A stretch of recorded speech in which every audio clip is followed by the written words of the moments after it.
Opa, tudo bem? Sejam todos bem-vindos ao canal Esporte Grupo Independente. Estamos aqui em Arroio do Meio, um ano depois, ou um pouquinho menos de um ano depois, para falar com o capitão do Cruzeiro, Eduardo Brock. Brocão, como é que tu tá? Beleza pura? Bem demais, Moisa. Obrigado, satisfação. Que bom que a gente está quase um ano depois e comemorando, né? Falando só de coisas boas, positivas, então é legal receber vocês. Foi uma promessa, não paguei ela completa ainda, mas a promessa de vocês voltarem, de a gente conversar. Espero que isso sirva também para uma boa sorte para o próximo ano também, assim como foi nesse. Ano passado vocês saíram daqui e no outro dia saiu o Luxemburgo, foi comprado o Cruzeiro. Vamos ver o que vai acontecer amanhã, né? Mas Vai chegar uma proposta da Europa, eu acho, até amanhã. se Deus quiser. Não, mas valeu, um prazer demais estar aí falando contigo de novo. Tu sabe que tu é um parceiro, nós viramos muito amigos aí, um cara que me chama o ano todo aí pra gente conversar, então é gratificante demais te receber aqui na minha casa de novo, então obrigado por ter vindo. Brocão, a promessa tá toda cumprida, porque a aposta do churrasco é detalhe. O Cruzeiro tá na primeira divisão, o Cruzeiro é campeão. E tu falou com muita convicção, e tu não era o capitão do time, tu falou com muita convicção, eu vou colocar meu nome na história. Tu te torna o capitão, muda treinador, muda dono do time, muda tudo, resumindo toda a paródia, toda a história. Tu te torna o capitão, levanta a taça agarrado na bandeira de Arroio do Meio. Foi um momento ali esplêndido, espetacular, emocionante para ti, para tua família, para todo mundo que é aqui de Arroio do Meio. Mas fala dessa história. Como é que foi o ano? Bom, mas eu acho que aí tem que começar da história do início, né? Desde que eu cheguei no Cruzeiro, porque eu fui com o intuito, né, de recuperar o Cruzeiro, de ajudar nessa. E eu me encontrei com o Cruzeiro num cenário horrível, né? De péssima administração, tanto dentro quanto fora de campo. Tava, não sei se todos sabem hoje e vê a diferença, né? E aí passei juntamente com o Cruzeiro um momento difícil lá também, de muita cobrança, desconfiança de torcida. Então, assim, depois vindo o Ronaldo, toda a equipe dele com um profissionalismo enorme, diferenciado de tudo que eu vivi dentro do futebol, realmente. É um futebol novo que está nascendo, clubes novos, né? Porque viram empresa, então tem uma responsabilidade muito maior também financeiramente. Então eu peguei essa mudança do Cruzeiro de realmente viver os dois lados, né? De ver o lado ruim e agora tá vendo o lado bom disso, de estar vestindo a camiseta do Cruzeiro.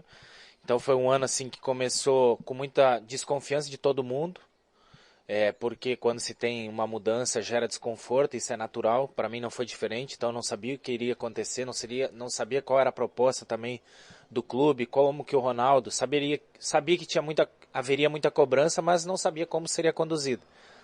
E acabou que eu me recuperei do problema de pubs que eu tinha, de uma situação, e eu comecei a entender o que o Pesolano, né, o que ele queria fazer. Eu me desempenhei para isso também, de sempre tentar reproduzir o que ele estava fazendo, e começou as coisas a evoluírem.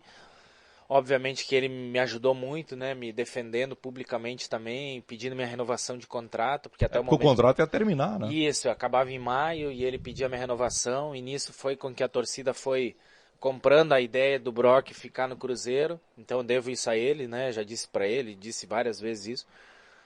Então aí a partir daquele momento eu comecei cara, realmente muito foco no que eu estava fazendo, porque eu vi que o trabalho que estava sendo feito ou sendo construído teria um resultado muito positivo para esse ano.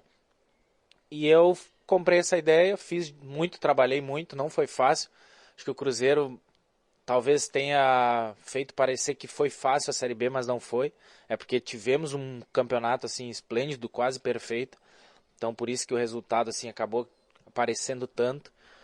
Mas e a partir disso eu comecei a ser um jogador também respeitado dentro do clube, por essa reviravolta dentro do próprio clube.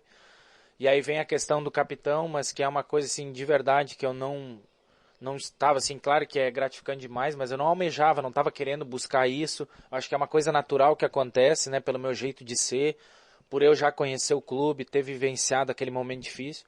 Então isso tudo me ajudou nesse fator de poder ser capitão e poder ajudar a conduzir, né, esse time, essa equipe, durante toda a competição, ser um dos personagens aí, né, desse ano do Cruzeiro, que entra para a história não só do Cruzeiro, mas do futebol brasileiro também, como pioneiro em SAF, e todo o trabalho que foi feito, assim, essa reconstrução tão rápida que o Cruzeiro teve nesse ano. Então eu fico muito feliz de ter meu nome na história, que era o meu objetivo. Hoje meu nome está na história do Cruzeiro, mas não significa que eu quero parar por aqui, né? Obviamente que eu quero botar mais ainda meu nome em títulos e outras questões dentro do próprio clube e do futebol brasileiro também. Agora foi um ano em que o psicológico precisou funcionar muito, Brock, porque, resumindo a paródia agora em novembro, depois que terminou a temporada, depois que o Cruzeiro voltou à primeira divisão, fica fácil sentado num banco aqui pegando uma brisa aqui em Arroio do Meio, na tua cidade. Tu tem um contrato que está terminando, o treinador que tu tinha muita moral, que é o Luxemburgo, sai, o time é vendido, tem a cobrança do torcedor fortíssima, o torcedor estava cobrando bastante de ti, tinha até manifestações pedindo, esse cara aí não dá, né, o Brocão não dá, não pode ficar aqui no Cruzeiro, o Cruzeiro precisa contratar outro jogador. Como é que foi passar por tudo que é tipo de barreira diferente na temporada? O psicológico do jogador precisa estar muito forte. Moisés, é que eu não sabia que era tanto, tá? Eu fui descobrir que era tanta negatividade, assim, de parte da torcida, que eu fui descobrir agora, que conversando com algumas pessoas que falavam, assim, de 10 listas, tu encabeçava 9 como principal para ter que sair do clube. Então hoje eu olhar para trás, lá em BH, escutar, assim, repórteres, comentarista, próprio torcedor vindo pedir desculpa, que só me criticava, me xingava, não sabia de tudo que acontecia. Enfim, isso é um fator muito positivo hoje para mim, né? Hoje eu fico feliz em escutar isso e fico feliz também, agora sabendo que tudo deu certo, por ter passado por tudo isso, porque eu virei um outro jogador, eu virei um jogador muito mais experiente, com uma personalidade muito maior. Não foi um período fácil, nem para mim, nem para minha família, porque conviver num clube gigantesco, numa cidade onde 50% é cruzeirense, então eu tinha muita cobrança, não dava para sair na rua. E isso a família sofre, né? Indiretamente sofre. Muita cobrança. Hoje a rede social prejudica muito isso também, o jogador. Então fui um cara que, assim, realmente eu não participo de rede social. Até hoje tem a minha. Mas pouco olho, pouco observo, mesmo quando tá bom, quando tá ruim. Não sou um cara que coordena isso. Então até porque isso eu aprendi que, né? E todo mundo se escuta muito falar. A crítica também tu não pode... Tu tem que pegar uma parte, porque isso faz tu ser produtivo, e o elogio também ele pode te jogar para baixo, porque tu acha que tu tá grande, e no futebol é tudo muito rápido. Então eu aprendi muito isso, eu tenho acompanhamento psicológico, que é muito importante. Isso eu digo que todo jogador, talvez todas as pessoas deveriam ter, porque tu começa a enxergar fora da tua bolha, e isso eu precisei, porque eu estava dentro de uma bolha, chegou em certos momentos que a gente até sofreu ameaças, coisas, né, que aconteceram, que são tristes, mas são a realidade do futebol e da internet, né? Então, nesse momento, eu precisei sair da minha bolha para tentar enxergar o problema de uma parte externa. E a minha psicóloga, ela ajudou, a psicóloga Ângela, né? Ela me ajudou muito nisso. Então, eu super indico isso para todo atleta, toda pessoa, para poder enxergar de uma forma diferente. E cara, eu acho que o trabalho, muito trabalho. Eu fui, assim, um cara que trabalhou muito. O primeiro a chegar o ano todo dentro do clube. Sou o primeiro a incomodar os porteiros lá para abrir o portão. Então isso também fez com que eu crescesse dentro do próprio clube, né, pelo trabalho, porque todo mundo sabe que dentro de uma empresa tu tem que trabalhar e produzir. E eu fui um cara que fez isso. Procurei sempre fazer, nem sempre consegui fazer o máximo, mas sempre buscando fazer meu máximo. Então, assim, isso foi o que fez com que o Eduardo Brock fizesse essa reviravolta. Então hoje sim, é tranquilo sentar aqui e falar sobre isso, mas temos alguns meses aí de muita pressão, algumas noites sem dormir, alguma encheção de saco aí para toda a família, mas que hoje é gratificante demais, assim, de tu sair em BH, todo mundo te parar. Hoje, como eu digo, vim para Arroio do Meio também, as pessoas pararem, porque muita gente hoje está acompanhando o Brock jogar, então, assim, legal demais. Hoje é gratificante demais eu poder estar aqui conversando. Com certeza o Brock chegou em 90% do ano, ele chegou antes das 8 no CT, lá na casa do Cruzeiro, porque quando ele chega depois, geralmente é quando o time se reapresenta depois de vitória dele, ele manda uma mensagem. Hoje escutei a abertura do Panorama aqui no trânsito. Quando ele não manda nada, é porque ele chegou muito cedo lá e como o Brock falou, o Brocão falou, ele já começa a incomodar a turma. Agora, Brock, vamos lá fazer uma retrospectiva rápida. Chegou o Pesolano, o Campeonato Mineiro foi muito bom. O time chegou na final e daí enfrentou o Atlético Mineiro, que dentro da rivalidade é terrível, apesar do resultado final não ser bom, mas fez um enfrentamento muito bom. Até foi meio criminoso, né? aquele resultado da grande final da competição. Na Copa do Brasil, eu acho que o time chegou muito bem. O jogo contra o Fluminense, bom, o placar final foi um absurdo. São aquelas fatalidades assim do futebol. Mas então fez também um bom papel na Copa do Brasil, a exemplo do campeonato estadual. Só que chega o Campeonato Brasileiro com uma responsabilidade gigante para o grupo e para ti e também para o Pesolano, porque já tem o fenômeno por trás ali fazendo uma cobrança muito forte. E o Cruzeiro estava numa pindaíba braba, porque ele vinha de um ano que ele empolga, mas não sobe, nem luta na reta final. E quando tu chega, o time tem um momento que ele chega a brigar para não cair para a Série C. E daí remonta, tem jogador que vem com pompa, o Cruzeiro libera, dá o lado, aposta em jogadores. A Série B, como é que foi o início da Série B para vocês? E assim, né, Moisés, eu digo hoje, depois que a gente subiu, eu digo até nas entrevistas, em BH principalmente, né, que hoje dá para falar a realidade. O Cruzeiro estava muito mais próximo de uma Série C do que subir para uma Série A. Essa é a grande realidade, só que na época, no momento ali, a gente não pode falar sobre isso porque não tem condições. Mas enfim, começando o ano, chega o treinador, o Paulo Pesolano, assim, fantástico. Treinador absurdamente bom. Chato, maluco, todo esse lado dos gringos, de muita intensidade, deu pra ver na nossa equipe. Então tem que trabalhar muito para conseguir reproduzir o futebol que ele quer. Então ele cobrou muito, só que aí méritos da equipe, de todos os jogadores que tiveram entendimento de saber que eles precisavam se cuidar, treinar para conseguir reproduzir o que ele queria. E aí vem a diferença de ser uma SAF, de ser uma empresa, porque ou tu reproduz ou senão vai vir outro que vai reproduzir. Essa é a grande realidade de uma empresa, não tem mais os contratos milionários que ninguém manda embora e que tu fica ali encostado, não. Isso mudou dentro de um clube empresa. Então todo mundo sabia dessa necessidade e obviamente que os jogadores foram contratados jogadores assim, nenhum Pelé, nenhum craque, nós não tínhamos nenhuma estrela dentro da equipe, sim, nós tivemos uma equipe muito forte, porque todos entenderam o processo e todos queriam crescer dentro do futebol, e foi isso que aconteceu. Hoje, individualmente, pode falar de qualquer jogador do Cruzeiro que estava jogando, que vai ter comentário bom. Então isso é o fruto de uma equipe muito forte, né? Isso acontece com o Palmeiras também, que tem uma equipe muito forte, então aparece a qualidade individual de cada um. Então, e aí a gente começa o ano, vem o estadual, um estadual muito bom, com muitas vitórias, e chega num jogo da fase de grupo ainda, contra o Atlético Mineiro. E ali também foi injusto, porque nós estávamos ganhando o jogo de 1-0, gol do Vitor Roque, e o juiz dá um pênalti assim inacreditável e a gente acaba sofrendo empate e um gol no final, assim, no apagar das luzes.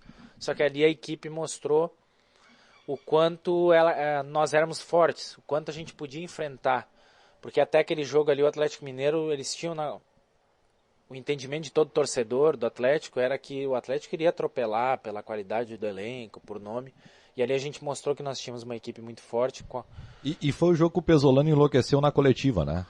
Que ele ficou reclamando muito da arbitragem. Isso aí, eu acho que foi... Que ele comprou a briga, comprou o barulho do time ali. Mas é porque foi realmente, assim, foi um lance que realmente é inacreditável, mas coisas do futebol, né? Não vamos entrar nesse mérito. E aí a gente passa esse jogo e a gente vai jogar uma final contra o Atlético, e aí já num clima muito diferente. De ele saber que a nossa equipe era muito forte, e a gente faz um grande jogo tendo a oportunidade de gol, e acaba que na qualidade individual eles fizeram os gols, e a nossa torcida, e isso todo cruzeirense falava, que ali foi o momento assim, ó, o divisor de águas mesmo pro Cruzeiro no ano foi esse jogo, porque a gente toma os gols e a torcida não sai do estádio, fica cantando até o final e acaba o jogo, o Atlético ia comemorar o título e a torcida do Cruzeiro cantando, chorando, gritando, ninguém abandonou o estádio. E ali o cruzeirense falou, todos os cruzeirenses falaram que agora a torcida do Cruzeiro, coisa que ninguém tinha visto, que estava sendo feito. E a partir dali eles entenderam e compraram a ideia do que seria a nossa equipe. E aí começa a Série B, e aí gera já uma pressão muito grande, porque, cara, o campeonato do ano é a Série B, né? Então, quando a gente foi jogar contra o Bahia na estreia, nós já fomos com um peso, assim, de carregar muito, assim, porque muitos jogadores jovens não estavam sofrendo essa pressão no estadual, então tu vai para um jogo e a gente perde 2-0 para o Bahia lá. E naquele jogo do Bahia, nós tivemos nossas oportunidades de gol, não fizemos, e o Bahia ganhou 2-0. E aí já começa uma pressão externa, né? De que, pô, tem que ganhar, agora é Série B, e será que a equipe vai? Sabe que entra essa desconfiança. E a gente vem pra casa, não faz um jogo muito bom contra o Brusque, se eu não me engano, e o Edu faz um gol no final, e a gente ganha de 1-0. E a gente vai jogar Copa do Brasil, a gente perde pro Remo fora, e a gente vai jogar contra a Tombense, a gente não joga bem, e aí a gente empata o jogo com um gol de pênalti meu no final. Eu até nem estava titular naquele jogo, entrei no segundo tempo, e foi aí que entrou a trinca de zaga do Cruzeiro, que dizem que foi uma grande escolha, e realmente foi, né, para o sistema da equipe.